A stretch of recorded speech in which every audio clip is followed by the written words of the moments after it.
যারা বোতল পরিষ্কার করো অনেক ঝামেলা করে লেবু টেবু এটা ওটা আরও অনেক কিছুই ব্যবহার করো, অনেক কিছু ঝামেলা করেও যাতে বোতল পরিষ্কার হয় না, তারা এইটা ব্যবহার করে একবার দেখতে পারো। এই বোতল অ্যাক্সেসরিজ ক্লিনার এইটা হচ্ছে আমি দোকান থেকে কিনে নিয়ে এসেছিলাম। তোমার 80 টাকা মতো দাম নিয়েছিল, কিন্তু তোমার দাম নিলেও তোমার একবার কিনে নিয়ে এলে তোমার 1-1.5 বছর 2 বছরের উপরে চলে যায়।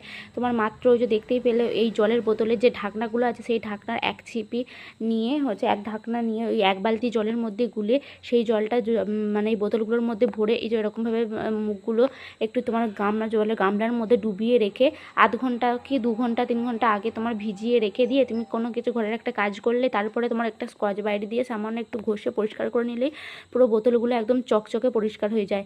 আর এইটা তুমি এমনকি বাচ্চাদের যে সমস্ত দুধের বোতল হয় সেই সমস্ত পরিষ্কার করতে পারো। এটার মধ্যে কোনো কিছু কেমিক্যাল দেওয়া নেই, এটার মধ্যে তোমার পুরোটাই প্রাকৃতিক উপাদান দিয়ে তৈরি, যেমন রিটা ফল, শিকাকাই এইসব দিয়ে তৈরি।